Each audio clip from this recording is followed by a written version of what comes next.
भाँडमा जाए एमाले, माधव कुमार नेपालले आफ्नै पार्टीलाई त्यो तपाईँ गर्न सक्नुहुन्छ? त्यो मान्छेले गर्न सक्छ त्यस्तो?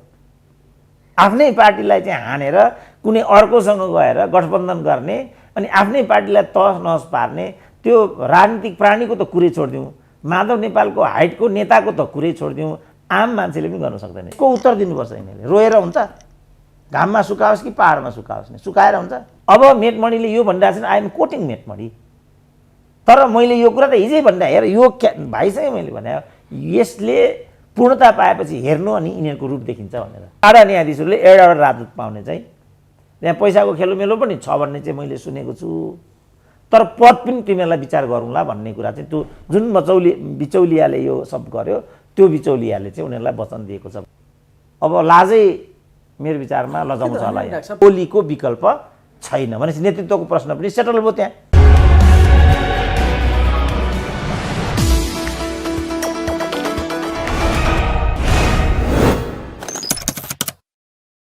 प्रधान न्यायाधीशको पनि एक भाग लागेको छ, तर यसको अझ विकृत र भ्रष्ट रूप चाहिँ देखिन बाँकी नै छ।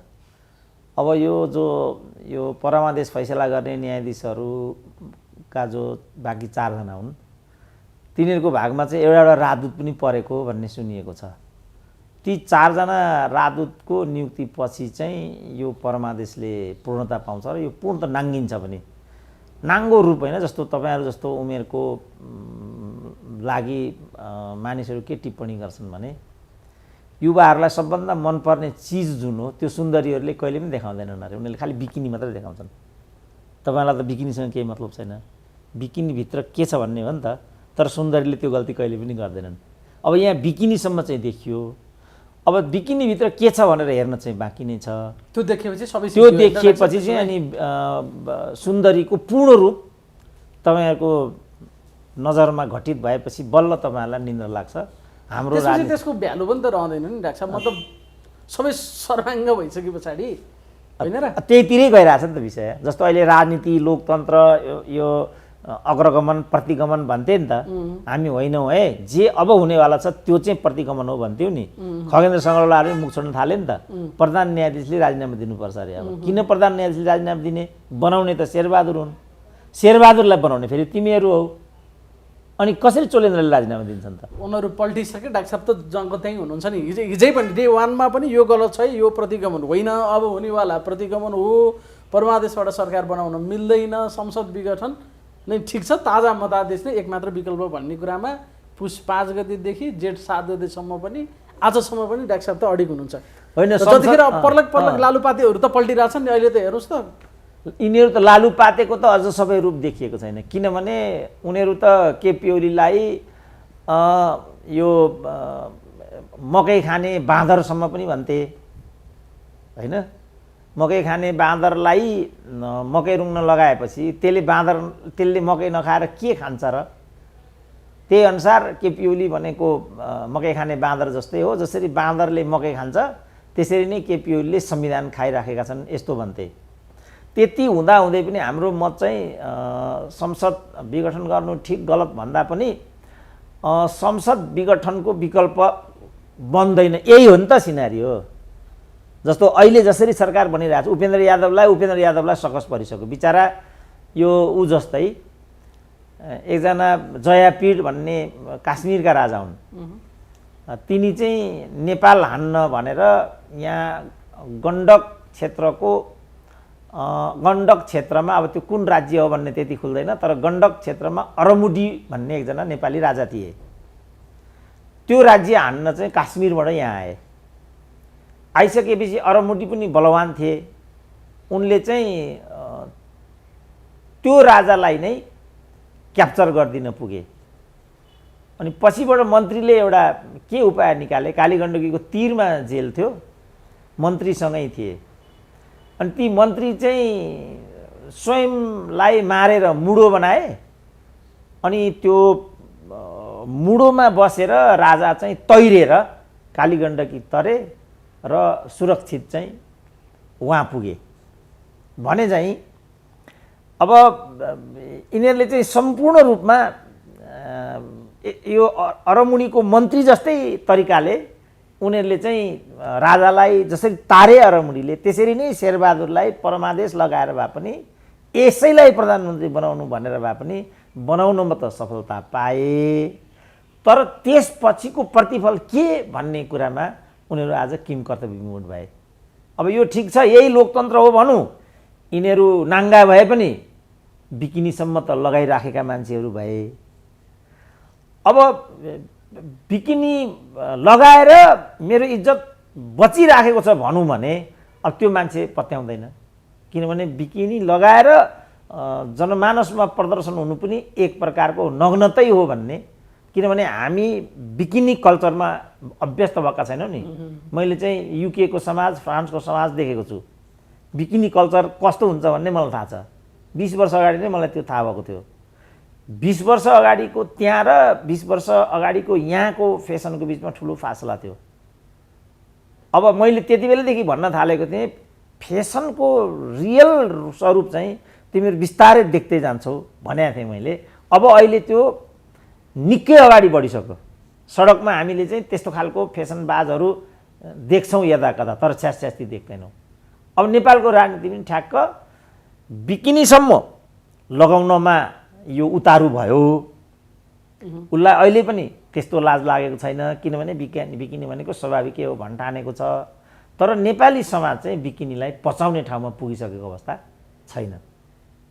डाक्टर साहब, जुन ठाउँमा आज आइपुग्यो नि, हुन त तपाईँले त डे फर्स्टदेखि नै यो गलत छ, यो गलत छ भन्दाखेरि हिजो सही छ भन्ने मान्छेहरू नै आज गलत भयो भन्ने ठाउँमा त आइपुगे। तर त्यो एउटा अडानमा रहँदै गर्दा यसरी खुल्लमखुल्ला भाग खाएको त प्रमाणितै भयो नि त। शपथ ग्रहण गरिसके पछाडि हाम्रा श्रीमानका जेठानले त्यो त डाक्टर शेखरले नै भनिसके नि, अदालतको कोटामा प्रधानमन्त्रीले मन्त्री बनाउनु चाहिँ दुर्भाग्यपूर्ण हो, गलत हो। अब यो सुजाता टाइपका, मेटमणि टाइपका पद नपाएका, पदको लागि सबै कुरा बेच्नेहरूको त कुरा अर्कै भयो। उनीहरूको त रोदन हामीले सडकमा देखि नै रहेका छौँ। हामी एउटा सैद्धान्तिक जगमा रहेर कुराकानी गरौँ न डाक्टर साहब। त्यो मान्छेले त आफ्नो स्वार्थ अनुकूलको व्याख्या गर्छ, तर यसको एउटा रियालिटीमा गएर हामी व्याख्या गरौँ न डाक्टर साहब। त्यो चाहिँ त अब भनौँ न, अब जस्तो यहाँ कोटाको कुरा छ, अब यो कोटाबाट यो, ऊ कोटाबाट ओ, त्यसरी चाहिँ मन्त्रीहरू लिँदै गरेको एउटा स्थिति छ। अब त्यस्तो बेलामा जस्तो गगन थापा जस्ता मान्छे पनि छुटे। अनि गगन थापा त उनले त्यहाँ मन्त्री हुन्छु भन्ने कुरामा त उनलाई 1% पनि दुविधा नहुनु पर्ने। तर अब कुन गुटबाट त गगन थापा, अब प्रकाशमान गुटबाट भनौँ त्यो गुट स्थापित भइसकेको छैन, कृष्णप्रसादको गुट भनौँ त्यो छोडिसके, शेरबहादुर गुटबाट हुँदैन, पौडेल गुटबाट हुँदैन, उनी कसरी मन्त्री हुने त? अब यो जेठानको कुरा गुटले कसरी मन्त्री बनाउँछ भन्ने कुराको पुष्टिका लागि हामी यी उदाहरणहरू दिँदैछौँ। होइन, गुटले मात्रै मन्त्रीको ग्यारेन्टी गर्छ। यो एमालेमा पनि यही हो, राप्रपा पनि यही हो, मधेसवादी। अब जस्तो अहिले मधेसवादीवाला यो सङ्घीय समाजवादीवालामा के भन्दैछन् भने जसपा भन्छन्, क्या होइन त्यसलाई, जसपावाला के भन्दैछन् भने त्यहाँ चाहिँ उपेन्द्र यादवको एकलौटी भयो भन्छन्। उनको छोराले पनि विद्रोह गर्यो त्यहाँ। उपेन्द्रकै छोराले चाहिँ स्ट्याटस लेखेर आफ्नो विद्रोही स्वर बाहिर ल्याइदियो। र अरूको चाहिँ भनाइ के भयो भनेदेखि उपेन्द्रको एकलौटी भयो भन्ने कुरा आयो। भनेपछि त्यहाँ अर्को गुटको प्रवेश भएन भन्ने कुरा बुझियो भने चाहिँ अब यी जो जेठान हुन्, यी जेठान चाहिँ कुन गुटबाट त? तिनको नाम योभन्दा पहिला हामीले सुनेको पनि थिएन।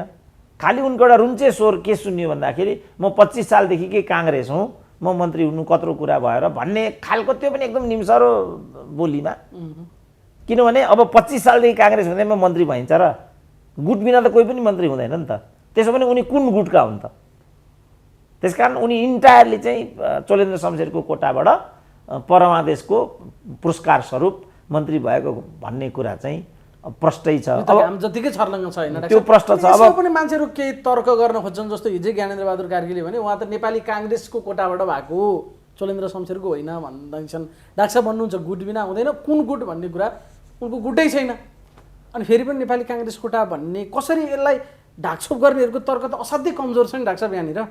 अब के गर्ने? अब जब यस खालको प्रवृत्ति हाबी हुन्छ त्यसपछि लोकतन्त्र नै निर्लज्ज हुन्छ र निस्तेज हुन्छ। म चाहिँ फर्की हेर्छु 17 साल, यस्तैको पराकाष्ठा 17 साल थियो क्या, र यस्तैको पराकाष्ठा तपाईँहरूको उमेरको चाहिँ 59 साल थियो। तर राजा ज्ञानेन्द्रले चाहिँ 59-60 साल 17 साल 18 साल जस्तो हुन नसक्छ कि सक्दैन भन्ने नबुझ्नाले नेपालबाट राजतन्त्र गयो। चिजलाई ठिकसँग बुझेन भने पनि कहिलेकाहीँ भाँड भैलो हुन्छ। त्यसकारण अब यो त बिचारा मैले भने नि परराष्ट्र भयो, गृह भयो, राजदूत भयो, को हुँदैछ भन्ने कुरा प्रधानमन्त्रीलाई पनि थाहा हुँदैन भनेर हिजैदेखि यो हुँदैछ भन्ने कुरा काङ्ग्रेसी, सामान्य काङ्ग्रेसी, ज्ञानेन्द्रबहादुर कार्की लेभलका काङ्ग्रेसीलाई कहाँ थाहा हुन्छ? यो त आर्जुलाई मात्रै थाहा थियो, अरूलाई थाहै थिएन। अथवा शेरबहादुरलाईसम्म थाहा थियो। शेरबहादुरलाई पनि गाह्रो छ। हमाल प्रकरण पनि, हमालसम्म पनि गाह्रो छैन त। अब उमेशलाई मन्त्री बनाउँदैछु भन्ने कुरा शेरबहादुरलाई थाहा थियो त? Do you believe? थाहा थियो। अहिले उमेश जहाँ पुगे यस्तो हुन्छ भन्ने कुरा कसैलाई लागेको थियो त? र लागेको थियो कसैलाई? स्वयं शेरबहादुरलाई पनि लागेको थियो। कसरी थाहा हुन्छ? प्रधानमन्त्री कार्यालय मातहतकै राज्य मन्त्री बनाउँछ भन्ने उनलाई पनि थाहा थिएन। अब म एउटा चाहिँ बुझ्ने गरी एउटा अर्को उदाहरण दिन्छु। यो शेरबहादुर पहिलोचोटि प्रधानमन्त्री भए ताकाको कुरा हो, 52-53 सालतिरको कुरा हो यो। त्यति बेर नेपाल प्रज्ञा प्रतिष्ठानको प्राज्ञहरूको मनोनयनको लागि एउटा कमिटीको निर्माण भयो। त्यो कमिटीमा बस्ने मान्छेले नै मलाई भनेको, जो अहिले दिवंगत भइसके, तिनले नै मलाई भनेको कमिटी गठन गरे। कमिटी गठन गरिसकेपछि प्रधानमन्त्रीले चिया खान त्यो कमिटीलाई एक दिन बालुवाटार बोलाए र हिँड्ने बेलामा एउटा सूची त्यो कमिटी निर्माण गर्नेको चेयरम्यानको गोजीमा हालिदिए, ल यो अनुसारले प्राज्ञहरूको छनौट गर्नु होला भनेर प्रधानमन्त्री भित्र छिरे। त्यो कमिटीले त्यो गोजीमा जसको नाम थियो त्यो पढेर सुनाए, यति मात्रै हो। अब ती मान्छेलाई थाहा छ को प्राज्ञ हुँदैछ भन्ने कुरा? मेरो कुरा बुझ्यो नि? बुझ्यो बुझ्यो बुझ्यो डाक्टर साहब। यस्तो हुन्छ नेपाल। अब क्याबिनेटको कुरा पनि यही हो। जस्तो निलाम्बर राजदूत हुँदैछन् भन्ने कुरा, रघुवीर महासेठ परराष्ट्र मन्त्री हुँदैछन् भन्ने कुरा ओलीलाई थाहा थियो र? सुनेको पनि थिएन ओलीले यो कुरा। उताबाट आयो भारतले, ओलीले त प्रदीप नेपाललाई परराष्ट्र त्यहाँको राजदूत बनाउन ठिक, किन यिनीहरूको राजदूत भनेको त यिनका ज्वाइँका, यिनका बिरामी नेताहरूको उपचार गर्ने तल हो। त्यो राजदूतावास भनेको त कहाँ राजदूतावास हो र? त्यो त यिनका सुताहरू, बिरामीहरू, यिनका ज्वाइँहरू। शैलजालाई डिप्रेसनमा गएको 1 वर्षपछि गिरिजाले त्यहाँको राजदूत बनाएर पठाएका थिए, तर उनी ओछ्यानैबाट उठ्न सकिनन्, जानै पाइनन्। त्यस्ता मान्छे राजदूत हुने देश हो नि त यो। अब गिरिजाको अलिकति पनि विवेक थियो भने डिप्रेसनमा गएको मान्छेले राजदूत बन्नुको के अर्थ भन्छ? अहिले अब सग्लो मान्छे प्रचण्डलाई त डिप्रेसन भन्छ यहाँको समाजले। प्रचण्ड अर्थ केही होला मेरो विचारमा, डिप्रेसन त होइन होला। I don't believe that.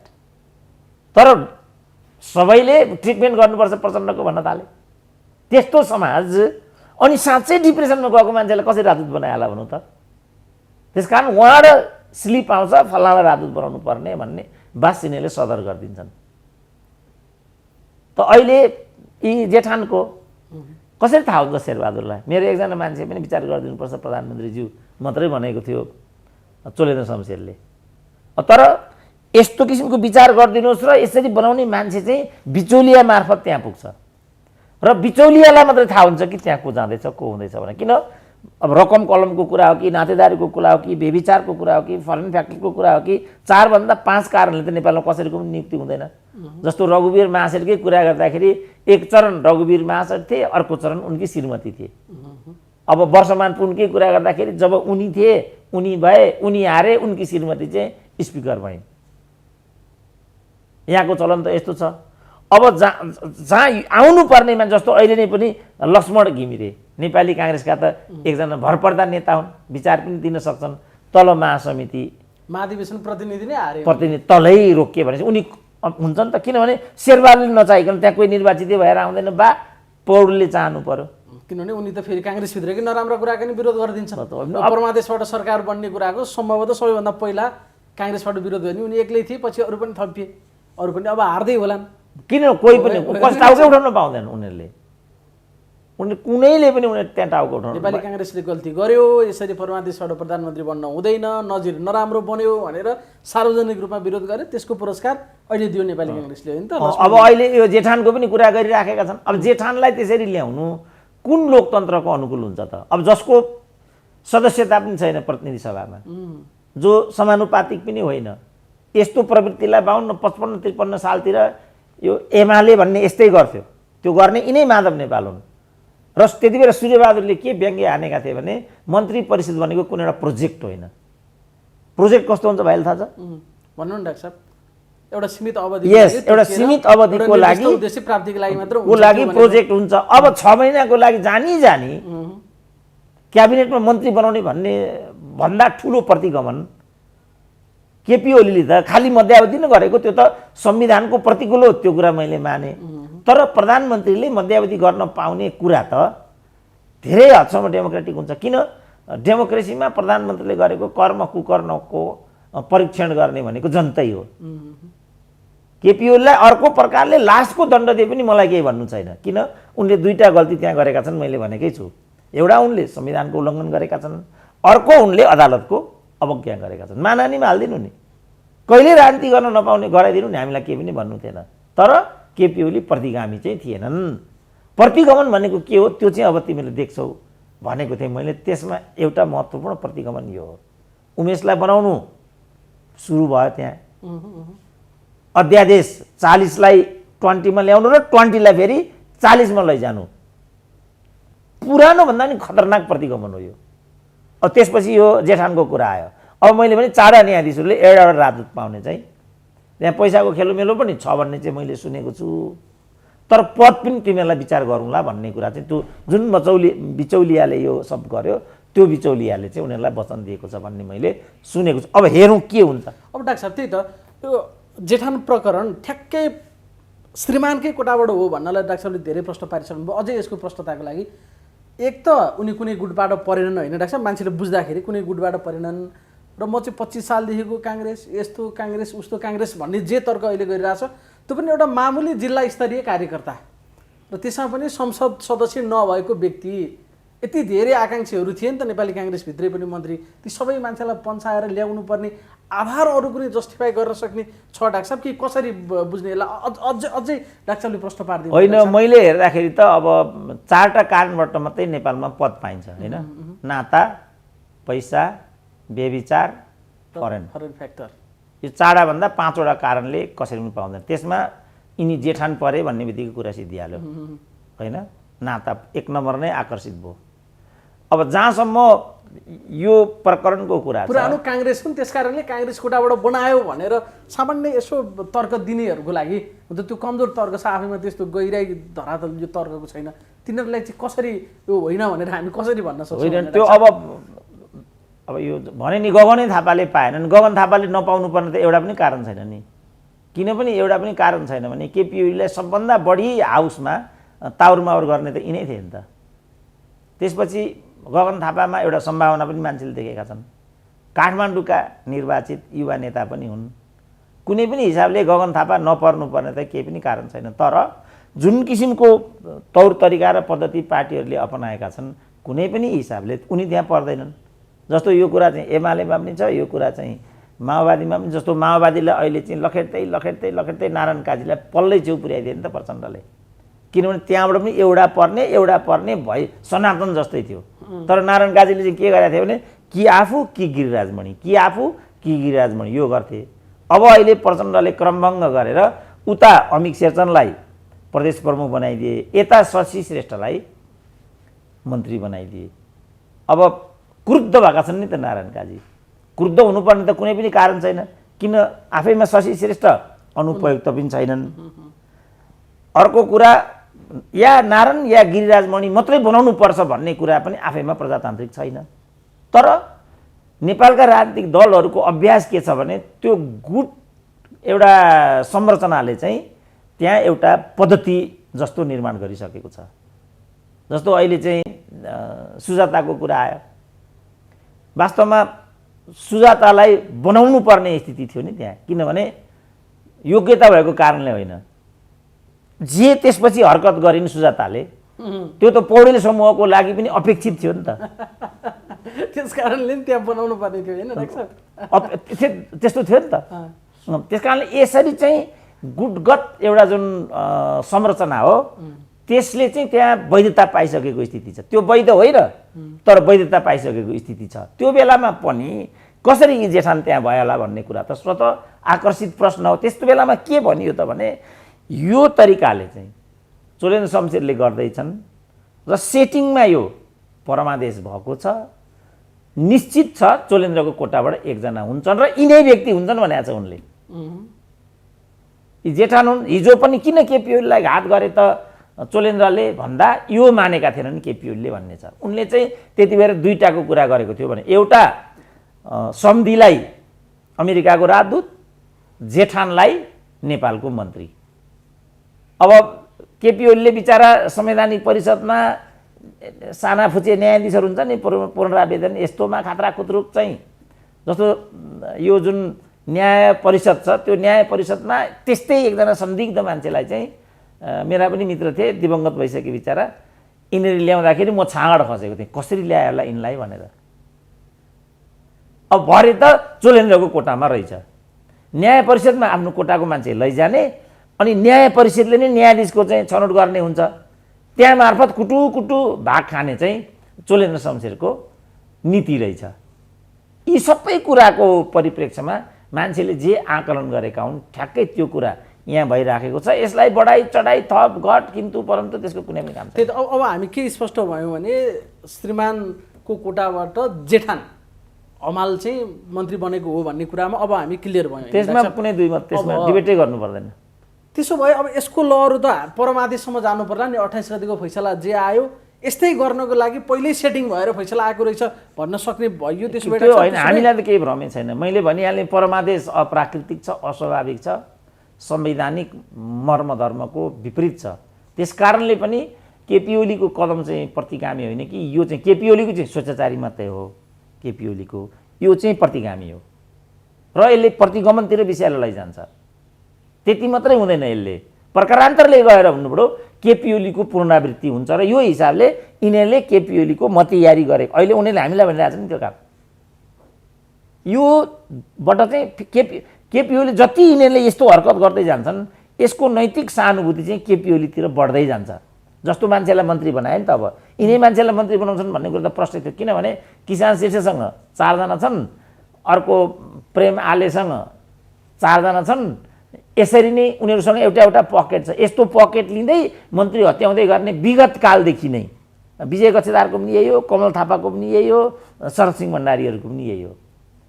त यही प्रवृत्तिको पुनरावृत्ति नहोस् भनेर हामीले वामपन्थीलाई 2/3 दिएको र यही पुनरावृत्ति होला भनेर हामीले बरु मध्यावधिमा जाउँ। मध्यावधिमा ताजा जनादेश आएर जनताले त यो सब हेरिरहेको हुन्छ नि त।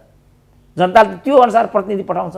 यिनीहरूले भनेअनुसारको प्रतिनिधि आउँछ भन्ने कुरा त के पनि ग्यारेन्टी छैन। पठाउँछ भने त्यो जनताको चाहना हो, हामीले भनेर हुँदैन। बारी बोक्छन् हिँड्छन्, के भन्ने त अब हामीले। त्यसो परमादेश पनि सेटिङमै भएको थियो, यस्तै भागभण्डा गर्ने मिलेर खाने भन्ने कुराले प्रधान न्यायाधीश या न्यायालय समेतको प्रचण्ड देउवा माधव नेपाल यी सबैको गठजोडबाट त्यो फैसला आएको रहेछ। त्यसपछि होइन, त्यो त एकदम लेमेन कमेन्ट हो। मुख्य कुरा चाहिँ के भने केपी ओली त्यहाँबाट हट्नु पर्यो।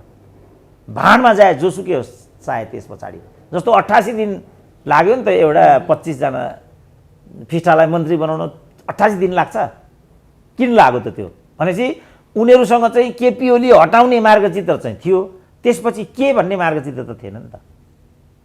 त्यो मार्गचित्र अन्तर्गत एक सूत्र केपी ओली त्यहाँ रहनुहुँदैन। भाँडमा जाए एमाले माधव कुमार नेपालले आफ्नै पार्टीलाई त्यो तपाईँ गर्न सक्नुहुन्छ, त्यो मान्छेले गर्न सक्छ त्यस्तो। आफ्नै पार्टीलाई चाहिँ हानेर कुनै अर्कोसँग गएर गठबन्धन गर्ने अनि आफ्नै पार्टीलाई तहस नहस पार्ने त्यो राजनीतिक प्राणीको त कुरै छोडिदिउँ, माधव नेपालको हाइटको नेताको त कुरै छोडिदिउँ, आम मान्छेले पनि गर्न सक्दैन। मान्छेले गर्न यो सकिन्छ त। म भनौँ मेरो के लेनदेन छ र एमालेसँग, म प्रतिरोध जस्तो गरिराखेको छु नि। मैले एमालेको प्रतिरक्षा गरे हो र मैले केपी ओलीको किन गर्नु पर्यो भने भोलि केपी ओलीले कसैलाई केही बनाउनु पर्यो भने उनलाई त्यही गोकुल बाँसकोटा, त्यही भानुभक्त ढकाल, त्यही कृष्ण गोपाल श्रेष्ठ चाहिन्छ। किन भन्दा एक रति पनि उनमा त केही जस्तो मैले अस्ति पनि मैले भने नि मैले गएर भेटेर आएको छु, मैले कुराकानी गरेको छु, उनको प्रवृत्तिमा त केही बदलाव छैन नि। त्यो केपी ओलीलाई मैले प्रतिरक्षा गर्नुपर्ने त्यस्तो के कारण छ र? तर मैले यो कज कुनै यही चिज भोलि जस्तो भनौँ अब मेटमणिहरूले चाहिँ कुनै पनि बेला चाहिँ माधव कुमार नेपालको पार्टी फुटायो भने त्यो अनौठो हुँदैन नि। उनले खुल्लम खुल्ला भनेको छ मैले चाहिँ माधव नेपाललाई पैसा बुझाउन सकिनँ, म मन्त्री भइनँ भनिरहेछ। न मेरो वरियता त्यहाँ नमिलेको, न मेरो योग्यता नपुगेको न मभन्दा सिनियर मान्छे आएका हुन्, न मभन्दा क्षमतावान मान्छे आएका हुन्, त मभन्दा गाँठ धेरै भएका मान्छे आएका हुन् भनेपछि त प्रश्न त्यही भनेका छन्। उनले त प्रश्न भने यो त मैले भने होइन, अब मैले मेटमणिलाई प्रतिरोध गरे हो र, हिजो मेटमणिको प्रवृत्तिलाई मैले दुर्सान गर्नुपर्छ भनेको थिएँ। अब मेटमणिले यो भनिरहेको छन्, आई एम कोटिङ मेटमणि, तर मैले यो कुरा त हिजै भनिरहेँ। हेर यो भाइसँग मैले भने यसले पूर्णता पाएपछि हेर्नु अनि यिनीहरूको रूप देखिन्छ भनेर, किनभने यिनीहरूले योभन्दा अर्को मान्छे बनाउनै सक्दैनन्। रामकुमारी प्रचण्डको सिफारिसमा हो, नबनाइ हुँदैन। झलनाथ, माधव नेपाल यिनीहरू त हिजैदेखि, वामदेव समेत पनि हिजैदेखि प्रचण्डको सिफारिसमा काम गर्ने नेताहरू हुन्। यो पार्टीको अध्यक्ष हुने, ऊ पार्टीको सेवा गर्ने। कस्तो मलाई अचम्म लाग्छ यो एमालेहरूको पंक्ति देख्दा कहिलेकाहीँ भने मलाई। यस्तो पनि राजनीतिक दलको मैले हुन त्यही बेला भनेको थिएँ, लोकतान्त्रिक संस्कार नभएको पार्टी हेर्नुपर्छ भने नेपाली काङ्ग्रेसलाई हेर, स्वाभिमान नभएका कार्यकर्ताहरूको पार्टी हेर्नुपर्छ भने एमालेलाई हेर भनेर लेखेका थिएँ क्या मैले त्यति बेला। धेरै भाइकै उमेरमा होला मैले यो लेखेको। अब भनौँ न अहिले यो यो यो यसमा पनि काङ्ग्रेसीजनहरू चाहिँ डिबेट गर्छन् कि यो जुन जेठान ल्याएका छन् यो त परिपक्व काङ्ग्रेसले, ए बाबा त्यसो भने गगन थापा चाहिँ कुन चाहिँ अपरिपक्व काङ्ग्रेस हो त? त्यस्ता हजारौँ काङ्ग्रेसहरू त्यहाँ होलान्। उनीहरूलाई उमेश श्रेष्ठ नै चाहिने, उनीहरूलाई जेठान नै चाहिने, उनीहरूलाई सम्धि नै चाहिने, कस्तो लोकतन्त्र हो त यो? त्यसलाई पनि लोकतान्त्रिक पार्टी हो र हामी पनि लोकतान्त्रिक हौँ भन्दै काङ्ग्रेस जनहरूले हिँड्नु भनेको आफैमा लज्जास्पद, खेदजनक होइन? तर गगन थापाले कबुल गरिसके, म महासचिवमा हारेँ भने पनि राजनीतिबाट म पन्छिन्न भने त हार स्वीकार गरे उनले। किनभने यो गगन थापाको यो शैली चाहिँ अवसरवाद हो भनेर कृष्ण सिटौलाले भनिसके। मैले चाहिँ के भनेको भने यो तरिकाबाट मन्त्री बनाउने फलानु गर्ने नगर न, प्रतिभाको हत्या हुन्छ। अब हेर त गगन थापा जस्तो एउटा सम्भावना भएको मान्छे, सबैले चाहिँ एउटा प्रधानमन्त्रीको उम्मेदवारको रूपमा हेरिराखेको मान्छेलाई हेर त यिनीहरूले कसरी धक्का दिए। त्यसकारण मैले भनेको क्रमशः विकास गर्ने नियम, रामकुमारीको हकमा पनि यही भने, योगेश भट्टराईको हकमा पनि यही भने, नवीना लामाको हकमा पनि, जति पनि युवा नेताहरू छन्, जस्तो अहिले भनौँ न यो माओवादीभित्रको न्युपाने कहाँ गयो त तिनी? के भयो त तिनको? किताब लेख्दैछन् डाक्टर साहब, नयाँ नयाँ मार्क्सवादका किताब, एउटा लेखक जन्माइरहेछ नि माओवादी। अनि त्यो हामी के गर्नु त त्यसो भने? उनी किताब लेख्ने भने हामी के गर्नु? हामी पढ्ने, लेख्ने नै नेता, सबै कुरा नेतै गर्ने भने हामी के गर्ने त्यसो? मैले भने लेखेर पढेर त प्रोफेसरको बाटो पो त। नेताले त नेतृत्वको एउटा वरियता, नेतृत्वको एउटा विरासत यो निर्माण गर्ने हो नि नेताले त। डाक्टर साहब, यो सबैलाई ताजुब लागेको विषय चाहिँ पहिले आयो नि त, समाचार भाग खोज्दैछन्, नामै कोड गरेर आएको थियो नि त, फलानु मान्छेलाई मन्त्री बनाउँदैछन्, यो मन्त्रालय बनाउँदैछन्, यो मागिरहेछन्। छरपष्ट आउँदाखेरि पनि मैले होइन भने एउटा खण्डन निकाल्यो, त्यो पनि व्यक्तिगत रूपमा निकालेन, सर्वोच्च अदालत सिङ्गो संस्थाले त्यसको ओनरसिप लिएर निकालेको छ। अनि ठ्याक्कै त्यही मान्छे मन्त्री बनिरहेछ। यो हदसम्मको हेपा हो कि अब के जेसुकै हामी सुपेरियर सम्झेको कि के त लाग्छ? यो पाटोमा नि अगाडि नै आउँदाखेरि पनि जबरजस्ती निकालिदियो, त्यो चाहिँ के? होइन, यो त एकम लज्जा त्याज्यम सर्वत्र विजयी भवेतम। मान्छेको इज्जत चाहिँ चार अमलले ढाकेको हुन्छ, अनि त्यो चार अमल हातमा लिएर शिवरात्रिको बाबा जस्तो नाङ्गै रत्न पार्कमा उभिने हो भने हामीले लजाउनु परेन? यहाँ त लाज पनि मेरो विचारमा लजाइसक्यो, तर यिनीहरू लजाउँदैनन्। एकम लज्जा त्याज्यम का लोकतन्त्रको बारेमा मैले भने नि, लोकतन्त्र भनेको चाहिँ नैतिकता र सदाचारमा चल्ने प्रणाली हो। इथिक्स र मोरल लोकतन्त्रको ब्याकबोन हो। अब तर त्यो त चाहिँ ऐच्छिक कुरा हुन्छ। केलाई नैतिकता भन्ने, केलाई अनैतिकता भन्ने? यहाँ मान्छेले चाहिँ छोरी पनि बलात्कार गरिरहेको हुन्छ, उल्टो ठुलो कुरा गरेर हिँड्छ। सबैभन्दा ठुलो भ्रष्ट जेलबाट निस्किँदाखेरि 10,000 मान्छेले 80 किलोको माला लगाएर नारा जुलुस गर्दै सिंहदरबार पुर्याउँछन्। हाम्रो त मूल्य नै यही भइसक्यो नि बाबु। लज्जास्पद मानिसहरूले सृजना गरेको परिपाटी नै नेपाली समाजको मानक भइसक्यो। अब लाजै मेरो विचारमा लजाउँछ होला।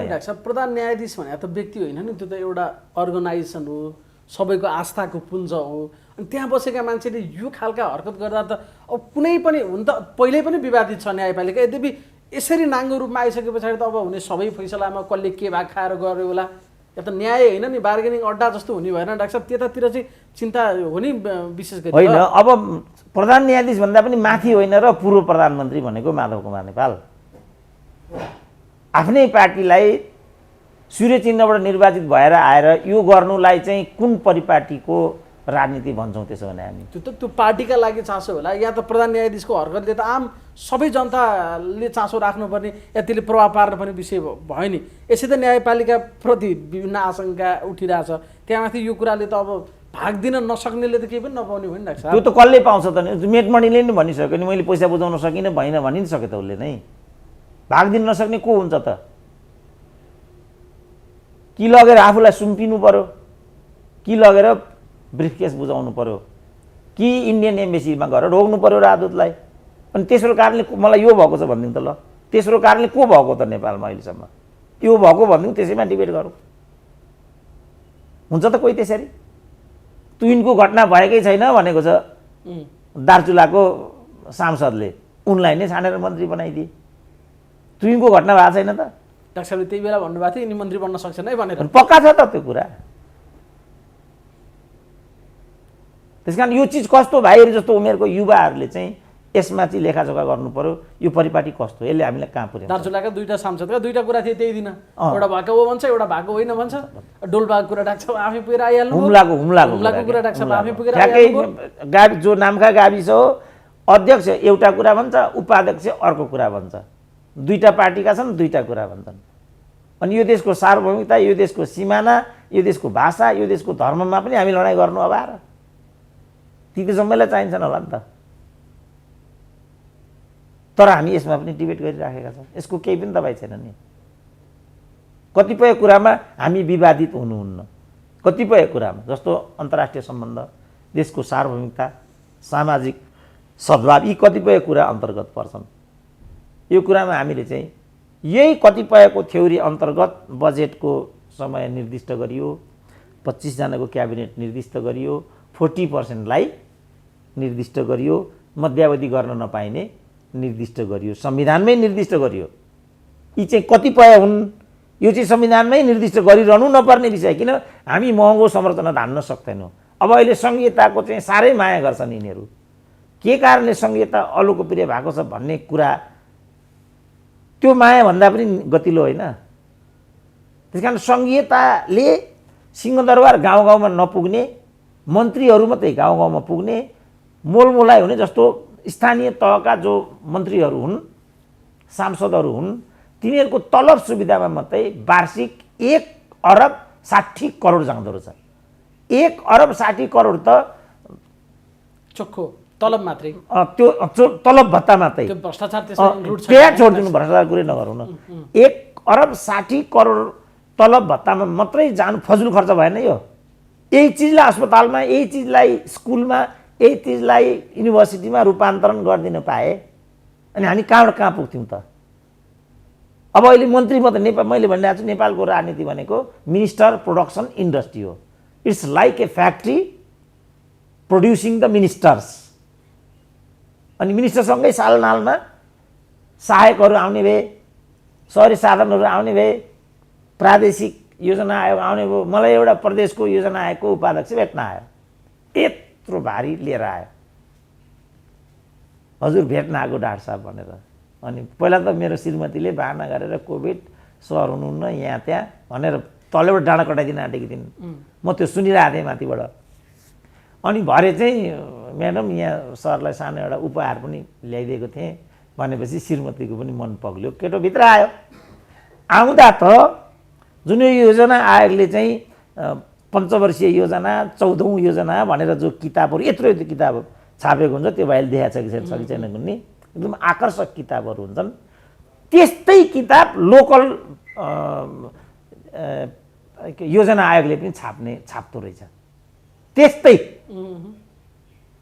अनि मैले यसो सम्झेँ भनेपछि त्यो त अब अघि कमिसन इत्यादिको हामीले कुरा गऱ्यौँ प्रत्येक डिसिजनमा चाहिँ कमिसन हुन्छ फेरि त्यो मलाई एउटा यो निर्वाचन आयोगको एउटा अनुभव मलाई आयो गत वर्ष त्यो ठेका गरेर त्यो काम चाहिँ उसलाई त्यसरी दिँदो रहेछ। जस्तो मतपत्र छाप्ने, स्टेसनरी छाप्ने, फलानु गर्ने, ब्याग छाप्ने, के चाहिन्छ नि त्यो निर्वाचनमा त। त्यसमध्ये एउटा कामको चाहिँ ब्रेकडाउन हुँदै हुँदै हुँदै हुँदै 5 लाखको काम चाहिँ मैले चिनेको एउटा चाहिँ भाइ कहाँ आउने भएछ। उहीँदेखि कमिसन दिँदै दिँदै दिँदै दिँदै उसँग 7-8% मात्रै प्रफिट चाहिँ रह्यो। त्यसमा पनि मलाई 5% दिनुपर्छ भन्छ अरे लास्टवालाले। अरू त 3% मात्रै बाँकी रह्यो। अब 3% को लागि मैले 3% भनौँ 5 लाखको 3% भने चाहिँ कति भयो? त्यतिका लागि मैले यो झन्झट के गरेँ, म गरिदिने यो काम भनेर त्यहाँ निस्केर आएँ भन्छ। ल यति भ्रष्ट संस्थाहरू छन् यहाँका। यो निर्वाचन आयोगको कुरा। अब अरू आयोगमा कस्तो हुँदो त्यो कल्पना पनि गर्न सकिँदैन। जस्तो व्हाइट बडीमा मात्रै 4 अरब 35 करोडको त लेखा समितिले चाहिँ घोटालाको अङ्क नै तोकेको छ एउटै व्हाइट बडी काण्डमा। अब 33 केजी सुनको कुरा छोडिदिउँ, अझ त्यहाँ त 10 क्विन्टल आएको छ, 33 क्विन्टल आएको, 38 क्विन्टल आयो भन्छन् यो 10 वर्षमा। त्यसमा त्यो गोरे बाहेक अरू जम्मै चाहिँ निर्दोष भनेर सिद्ध भइसक्यो। सम्पूर्ण संरचना प्रहरी यिनीहरू जम्मै निर्दोष। त्यही एउटा गोरे गरिबलाई मात्रै बिचरा यिनीहरूले सिंगल ल्याएको रहेछ होइन, गजीमा हालेर ल्याए जस्तो हो नि त। त्यो उसलाई मात्रै उनीहरूले यो मात्रै हो भनेर जन्म कैद दिदियो उसलाई। त यो परिपाटी छ र यी अभ्यासहरू छन्। यसले गर्दा लोकतन्त्र बदनाम भएको छ, संघीयता बदनाम भएको छ। यो हो नि त कारण त। त्यही त डाक्टर साहब, प्रधान न्यायाधीश छाका अघि भाग लिने, भाग खाने, जति आलोचना गरे पनि, जसले प्रश्न गरे पनि यस्ता कुराले नछुने भनेपछि अब मान्छेले अर्को एउटा तबका छ नि जसले हिजो चाहिँ परमादेश जारी गर्नु एकदम ठिक भन्थ्यो, त्यो पक्ष आज के भन्न थाल्यो, हटाउनुपर्छ प्रधान न्यायाधीशलाई अब भन्दैछ। के हो त अब यसको समाधान के त डाक्टर साहब? त्यसो भए त्यो मैले जवाब दिइसकेँ। हटाउनुपर्छ प्रधान न्यायाधीशलाई होइन, हट्नुपर्छ तिमीले भनेर। किन तिमीले यिनीहरूलाई बोकेका हो हिजो। अर्को उदाहरणबाट म यसलाई बरु पुष्टि गर्छु। यो परमादेशवाला निर्णय कस्तो आउँछ होला भनेर अहिलेको क्याबिनेटमा मन्त्री भएका मध्ये एकजनाको फोन आयो मलाई। अहिले भएका मध्येकै आयो एकजना, त्यति बेला एमपी मात्रै छ। फोन आयो, डाक्टर साहब के होला यसमा भनेर। तपाईँले पनि मलाई यस्तो प्रश्न गर्ने भने मैले किन र भने यो त तपाईँलाई थाहा हुनुपर्ने, तपाईँहरूकै पार्टीले नियुक्त गरेका प्रधान न्यायाधीश छन् त्यहाँ। नेपाली काङ्ग्रेस जे चाहन्छ त्योभन्दा अर्को निर्णय आउँछ भन्ने तपाईँहरूको अनुमान हो। के अनुमान हो तपाईँहरूको? त्यसमा निरुक्क हुनुहोस्, यो नेपाली काङ्ग्रेसको चाहना अनुसारको निर्णय आउँछ। यस्तो परमादेश चाहिँ आउँछ भने त मेरो परिकल्पना थिएन। त्यस काङ्ग्रेसले जे भन्छ त्यही हुन्छ, काङ्ग्रेसको जे चाहना हो त्यो हुन्छ भन्ने कुरामा चाहिँ म ढुक्क थिएँ। ठ्याक्कै फोन राख्यो त्यो मान्छेले। अहिले त्यो मान्छे ठ्याक्कै मिनिस्टर भएको छ। ठ्याक्कै हिजै ठ्याक्कै। त यो त प्रष्टै थियो त। यो जसले देखेन, यो काङ्ग्रेस, म केपीदेखि मलाई कहिलेकाहीँ सहानुभूति जागेर आउँछ। के हिम्मतले उनले फेरि यो मध्यावधि ठोकेका थिए। उनका भक्तहरू के भन्थे भने कन्फर्म छ बुढाले त्यसै यो सेटिङ बिना यो निर्णय गरेको छैन, कन्फर्म छ भन्थे। खै त सेटिङ त्योभन्दा डेन्जर सेटिङ यता भइसक्यो अहिले देखिँदैछ नि त। खोइ त सेटिङ त सेटिङै रहेछ नि। दुईटा मागेको थियो, उसले नदिसी दिने मान्छे अर्को आइलाग्यो। अब मलाई पनि हो कि जस्तो लाग्यो, किनभने त्यति मूर्ख त कुन जस्तो हिजो भने पनि कुन चाहिँ एउटा कार्यक्रममा केपी ओलीको मैले त्यो सुने पनि पछिल्लोचोटि उनले के भने मैले चलाउने ढङ्ग पुर्याइने होला, तर कुनै पनि निर्वाचित सरकारले 5 वर्ष पुरा गर्न पाउनुपर्छ भन्ने मेरो तर्क हो भने। त त्यो तर्क गर्दै तपाईँहरूले घात गर्नुभएको छ। म प्रधानमन्त्री भएकोमा तपाईँहरूलाई यस्तो लाग्यो भने ठिकै छ, तर तपाईँहरूको यो हरकत गलत छ भनेर पछि हटिदिएका भए त यो स्थिति नै आउने थिएन नि त। जुन काम चाहिँ कृष्णप्रसाद भट्टराईले गरे, कृष्णप्रसादले पनि त गिरिजालाई लास्टमा, म एउटा फ्रान्सको मेरो राजकीय भ्रमण निर्दिष्ट छ गिरिजा बाबु, म त्यो गरेर फर्केर आउँछु अनि छोडिदिन्छु भन्दा हुँदैन भने गिरिजाले। त्यसो भने ल भइगयो त भनेर उनले तुरुक्क रुँदै राजीनामा दिएर यस्तो संवेदनशील स्टेटमेन्ट उनले त्यहाँ पढेर सुनाए, म छोड्दैछु गिरिजा बाबु, तर यसले तपाईँलाई पनि खान्छ है भोलि नभन्दै त्यही पीरले गिरिजाले अन्तत मर्नु पर्यो। अब अहिले छोरी चाहिँ भुटभुटिँदैछन्, किनभने यिनीहरूको लक्ष्य भनेको त पद हो। पद नपाउने बित्तिकै गिरिजा प्रधानमन्त्री फुस्किने बित्तिकै मरि नै हाल्यो नि। उनीहरू पद भएन भने त जिउँदो पनि रहन सक्दैनन्। अब त्यही कुरा सुजातालाई भयो भने तपाईँ अचम्म नमान्नु होला, त्यही कुरा शैलजालाई भयो। यति लखेटे गिरिजाले डिप्रेसनमा गइन् नि, त्यही डिप्रेसन हालतमा उनको मृत्यु भयो। यिनीहरू त यस्ता हुन् नि। यस्तो गर्नु भएन। राजनीतिलाई आदर्शसँग जोड्नु पर्यो, राजनीतिलाई पदसँग जोड्नु भएन। अब मेटमणिको मार्का परेन, जस्तो भाषामा मेटमणिहरू रामकुमारीहरू अरू बोल्थे एउटा नेतालाई ओली जस्तो सुकै होस् न त्यो भाषामा गाली गर्नु भोलि आफ्नो कार्यकर्ताले आफूलाई कसरी गर्दो हो त किनभने उनीहरूको जस्तो भनौँ अहिले अघि मैले भने मेटमणि थपङ्ग फर्केर ओली भए ठाउँमा आयो भने तपाईँ अचम्म नमान्नु होला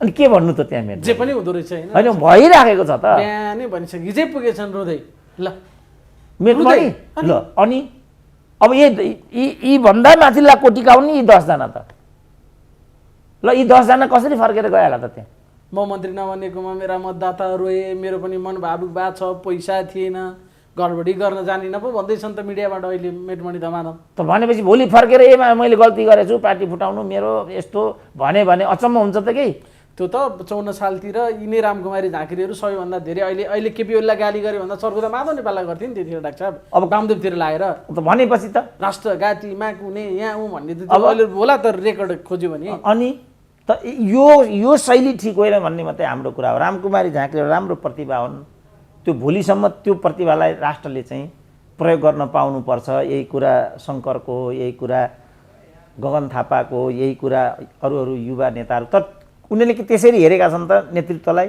युवाहरूलाई त्यसरी उनीहरूले पालित पोषित गर्नुपर्छ भन्ने संस्कार छोडेका छन् त राजनीतिमा हाम्रो लडाइँ त यहाँ हो नि उनीहरूले हामी यो पदको जस्ता तिनीहरू त्यस्तै हामीहरू भनेर उनीहरूले बुझेका छन् त्यो विषय नै होइन अहिले यसो हेर्दा कि गाली कि गाँठ होइन डाक्टर साहब मन्त्री यसो भएका मान्छेहरू हेर्दा खास गरी नेकपा यसबाट त्यही पनि एउटा गाली छुटिहाल्यो कोटा कम भएर होला होइन यस्तो छ हुने मध्येमा डाक्टर साहबले त मसँग भन्नुभएको थियो त्यही स्मरण पनि गरौँ त्यही पार्टी दर्ता गरेको दिन हामीले कुराकानी गरेका थियौँ अब पुराना यी बेदुराम सेदुराम हुने होइन नि तपाईँ हामी त छँदैछौँ कमरेड भन्ने यही प्रेम आली कार्बन डाइअक्साइड र किसान श्रेष्ठहरूले नै हो मन्त्री खाने भनेर डाक्टर साहबले भन्नुभएको थियो 3 महिना अगाडि होला कति भयो पार्टी फुटाएको ठ्याक्कै त्यस्तै हिजो त्यो रिजल्ट आउँदा म त्यो स्मरण गरिरहेको थिएँ यिनीहरूको चाहिँ यस्तो छ किनभने 5-7 सदस्यहरू यिनीहरूसँग छन् मैले अघि पनि भने गोजीमा हालेर गोजीमा 5-7 यिनीहरूसँग छन् यिनीहरूलाई नदिने बित्तिकै त्यो 5-7 फर्केर ओली भए ठाउँमा आइपुगिहाल्छ यिनीहरूलाई लाज लाग्दैन एको लज्जावाला हुन् यिनीहरूलाई घिन पनि लाग्दैन केही पनि लाग्दैन किनभने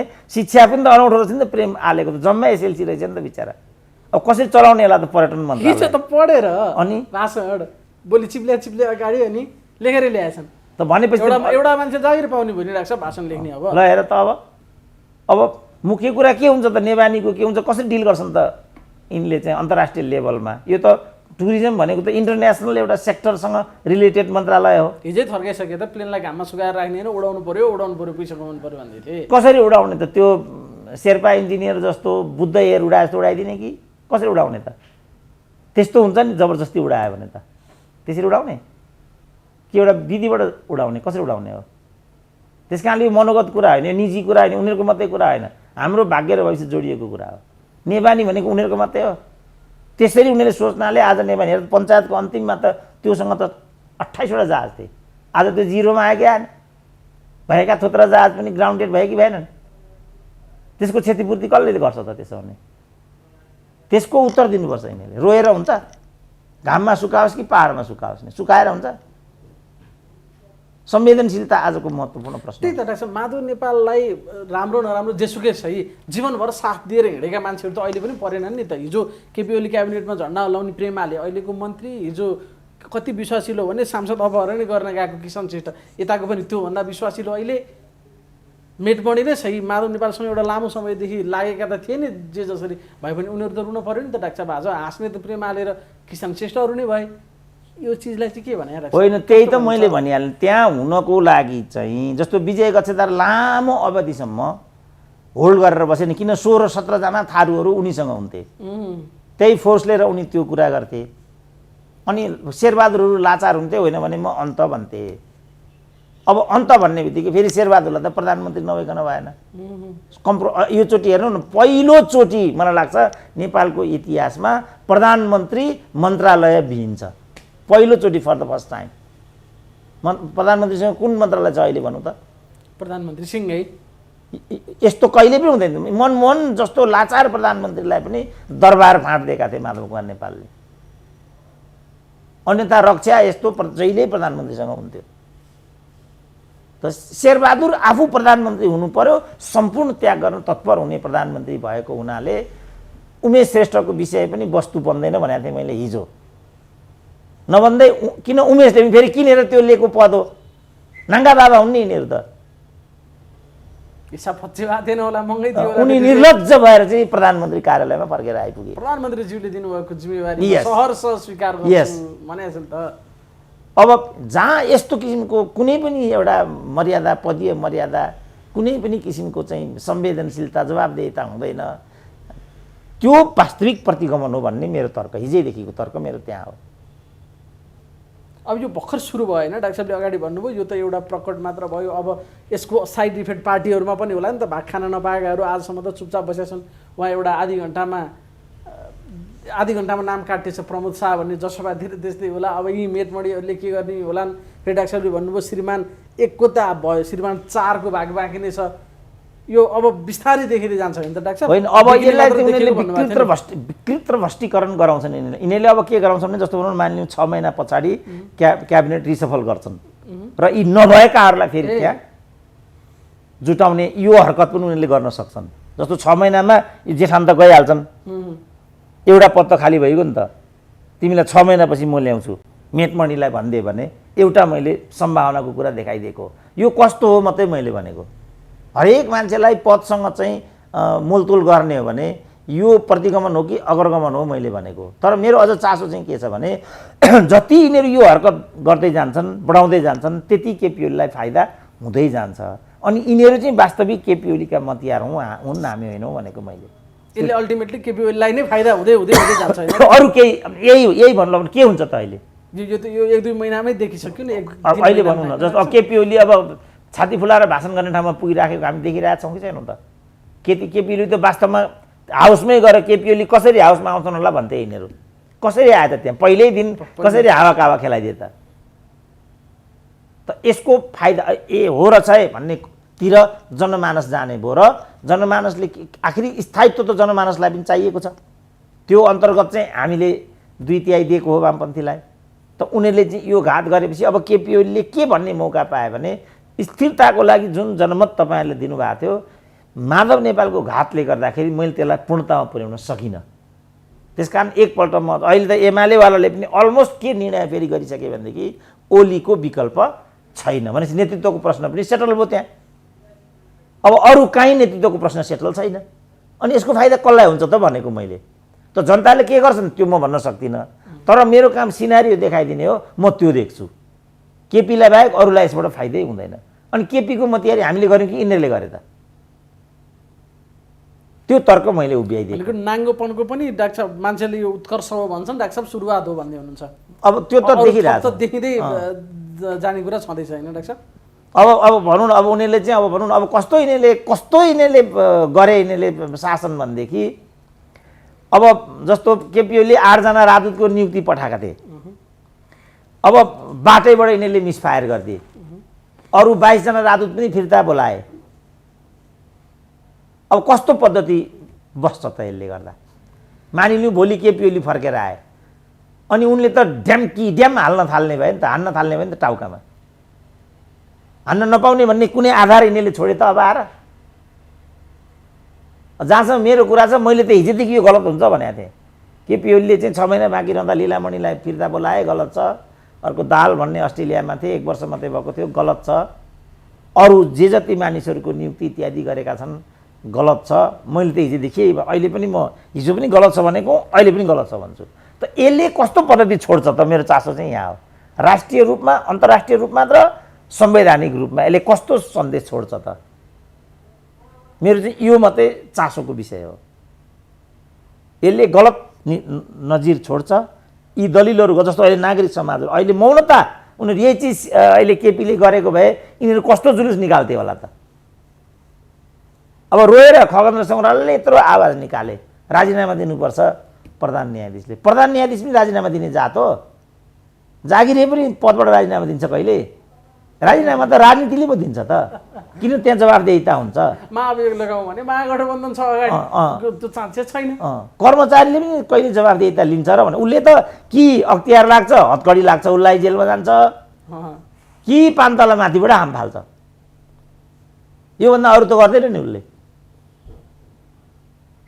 राजनीतिले त्यो गर्दैन।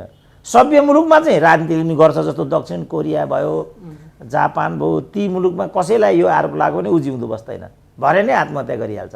अब यहाँ त निर्लज्जहरूको राज छ, उनीहरू भ्रष्टाचारलाई शानको रूपमा लिन्छन्, पदलाई उनीहरू वैयक्तिक र मानको रूपमा लिन्छन्, पदको लागि उनीहरू पार्टी फुटाउँछन्, त्यसैमा उनीहरू गौरव गर्छन् र समाजलाई मिसलिड गर्छन्। हाम्रो यो पार्टी विभाजन होइन, विद्रोह हो भन्छन्। त्यस्तो पनि विद्रोह हुन्छ? पदका लागि पार्टी फुटाउनु विद्रोह हुन्छ? हिजो पो कजका लागि पार्टी फुटाउने कुरा भएर विद्रोह भन्ने शब्दहरू कोइन गरे दलहरूले। अन्त विद्रोह भन्ने शब्दकै बेइज्जत गरिसक्यो। यस्तो भएन। त्यस कारणले जुन यो अभ्यास नेपालको राजनीतिले अवलम्बन गर्यो यो खेदजनक छ। युवाहरूले यसलाई समयमा बुझ्न नसक्नु, त्यो अनुसार यसलाई प्रतिकार नगर्नु, यो उनीहरूका लागि पनि आत्मघाती हुन्छ। अब जस्तो गगन थापाकै हामीले कुरा गऱ्यौँ नि, अब गगन थापाले जसरी गुटबन्दीमा, जस्तो यो विश्व शर्माको पनि, विश्व शर्मा होइन नाम के हो, विश्व प्रकाश शर्माको कुरा पनि त्यही मान्छे अहिले चिन्ता व्यक्त गरिरहेछन्। जस्तो किसिमको निर्णय यिनले गरे, फेरि यिनले झापामा चाहिँ आफ्नो स्थिति बिगारे भन्ने कुरा भयो कि हिजै गुटबन्दी गुटगत हरकत नगर्नु पर्थ्यो, गरिसकेपछि अलिक समयसम्म कायम रहनु पर्दैन? त्यसपछि कृष्ण सिटौडाले भने गगन थापाको भूमिका अवसरवादी भयो। अब कहाँ जाने त गगन थापाले? एउटा सम्भावनाको हत्या भएन, मृत्यु भएन? हामीले यहाँ मात्रै उभ्याउन खोजेको क्या स्वयंलाई। युवाहरूको तपाईँ उन्नति नचाहनेसम्म पनि मलाई भने यस्तै हुन्छ भनेर मैले ती कुराहरू उठाएको थिएँ र मेरो माग के थियो भने उनीहरू वरियताको बाटो अगाडि आउनु पर्यो। रामकुमारीहरूलाई हिजो उकास्ने बोक्ने यिनीहरू नै होइनन्। रामकुमारीहरू समानुपातिकबाट हाउसमा पुग्ने उमेर हो उनीहरूको कि उनीहरूले जनतामा गएर स्थानीय रूपमा आफैलाई उठाएर माथि ल्याउने समय हो? कुन समय हो उनीहरूको? त्यसपछि उनीहरू आजको रूपमा आइपुगे। उनको अहिले पनि तपाईँ अभिव्यक्ति हेर्नुहोस्, एक शब्द पनि राजनीतिक हुँदैन। यो केपी ओली भन्ने चाउसस्की हो, नपढेको, लठुवा हो, फलान हो। उनलाई थाहा छैन केपी ओली पढ्ने उमेरमा 14 वर्ष जेल बसेको थियो भनेर थाहा छैन? कहिले पढ्नु त? उनी जस्तो विद्यार्थी नेताबाट केपी ओली त्यहाँ पुगेको हो? त्यही हो कुरो। कहिले पढ्नु त केपी ओलीले? पनि भनेको थिएन त्यो बेलामा, उहाँ त टिकटकमा बढी व्यस्त हुनुहुन्छ। कहिले पढ्नु? जहाँसम्म सो अध्ययनको कुरा हो, केपी ओलीको जतिको सो अध्ययन नेपालका कुनै पनि नेताको रहेनछ। त्यो पुष्टि भइसकेको छ। भाषाको हिसाबबाट भने पनि, दर्शनको हिसाबबाट भने पनि, धर्मको हिसाबबाट भने पनि, हरेक हिसाबले। अनि के हैसियतले केपी ओलीमाथि त्यो आक्रमण भइरहेछ ल भनौँ त? किन त भन्दा उनीहरूले को मान्छेलाई को ठाउँमा पुर्याउने भन्ने एउटा वरियता र हैसियत निर्माणको एउटा परिपाटीको सट्टा जे मन लाग्यो त्यो, जे आफ्नो भयो त्यो, जसरी मन लाग्यो तसरी गर्न। जस्तो अहिले भनौँ न, अब त्यही यो यसको निर्माणकै कुरा गरौँ न। यसको निर्माण गर्दाखेरि झलनाथसँग जो छन्, माधव कुमार नेपालसँग जो छन्, अरूसँग जो छन्, तिनीलाई लागेर उनले चाहिँ माथिल्लो कमिटी बनाए। अब स्वभावैले झलनाथसँग एकदम सानो पङ्क्ति थियो, उनको मान्छेलाई पनि माथिल्लो ठाउँमा लैजानु पर्ने भाग लाग्यो त्यहाँ। अब तलका मान्छे एकैचोटि माथि पुगे। यसले एउटा सही संस्कार निर्माण गर्नबाट त्यो नयाँ पार्टीलाई पनि अवरोध पुर्याउँछ। मेटमणिको कुरा त्यही हो।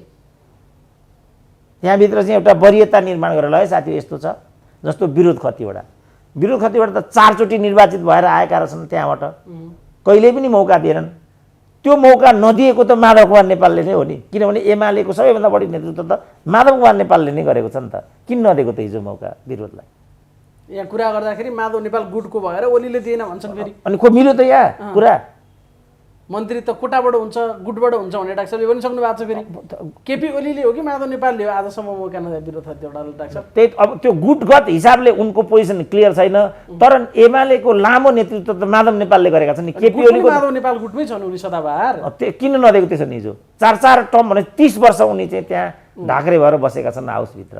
किन गल्ती माधव कुमार नेपाल यस्तै विद्यार्थीहरू यस्तैलाई यो गरेका छन् त उनले। त्यहाँ बौद्धिकहरूलाई पार्टीभित्र वरियता छ नि त। त्यहाँभित्र अमृत बोरा छन्, त्यहाँभित्र असलमुनि साक्य छन्, त्यहाँभित्र फलानो छ, त्यहाँभित्र मुकुन्द नेउपाने छन्, त्यहाँभित्र वरिय नेताहरू छैनन् त्यहाँ। अनि किन भएनन् त उनीहरू? मोहनचन्द्र ती मित्र छन्, सिद्धिलाल सिंहको कुरा आयो, बलराम के हो बलराम उपाध्यायको कुरा आयो, उताबाट आएका। अनि किन नबनाएको त त्यसो भने उनीहरूलाई चाहिँ? यस्तै त्यहाँभित्र पद्धति, ल क्याम्पस पढाउँदै गरेका बौद्धिकहरू, जागिर खाँदै गरेका किन नाम लिउँ साथीभाइ छन् जम्मै। त्यसपछि न आजको दिन आएको छ। अनि यो सब गरेको त जस्तो युवराजै खतिवडाको कुरा गरौँ न, युवराज खतिवडालाई पछिल्लोचोटि 3 वर्ष न केपीले बोके, अनि बाँकी रहेको 27 वर्ष, किनभने केपीले जुरुको बोकेर ल्याएको होइन नि त। गएको 30 वर्ष एक दिन पनि युवराज खतिवडा पदभन्दा पर छैनन्। अनि त्यसमा त सबैभन्दा लामो नेतृत्व माधवले नै गरेका छ नि त। अनि ओलीले बोक्दा झापाको हुने, अनि माधव कुमार नेपालले बोक्दाखेरि चाहिँ क्रान्तिकारी हुने, यही हो परिभाषा। माधव नेपालले बोक्दा नाफाको, केपीले बोक्दा झापाको, अनि त्यही देखियो नि डाक्टर साहब। यो शैली घातक शैली हो। यो कसैले गरे पनि यही शैलीले गर्दा राप्रपा सिद्धियो, यही शैलीले मधेसवादीहरू सिद्धिए, यही शैलीले अन्ततः गएर चाहिँ एमाले सिद्धियो। एमाले सिद्धाउनमा सबभन्दा ठुलो गौरव उनीहरू नै गर्छन् अहिले। यसले उनीहरू पनि सकिन्छन् भन्ने मेरो तर्क।